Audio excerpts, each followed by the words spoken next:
لأجاريهم قلدت ظاهر ما فيهم فبدوت شخصا آخر كي أتفاخر হুজুর, আমি জানি মুসাফা করলেন, আপনার অনুভূতিগুলো বলেন।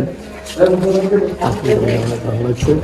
মোস্তাক হয়ে গেল আমাদের যে এলাকার গৌরব, ঠিক আছে?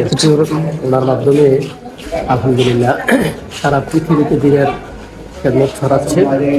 উনি একজন আল্লাহওয়ালা মানুষ। ওনার মাধ্যমে যারা বেনামাজি তারাও কিন্তু হুজুরের ওয়াজগুলো শোনে, এবং যারা হিন্দু ধর্মের উপর চলে না তারাও কিন্তু হুজুরের বয়ান শোনে, ওয়াজ শোনে। আল্লাহ পাক যেন হযরতের হায়াতের মধ্যে আরো বরকত বাড়ায় দেন। আমিন।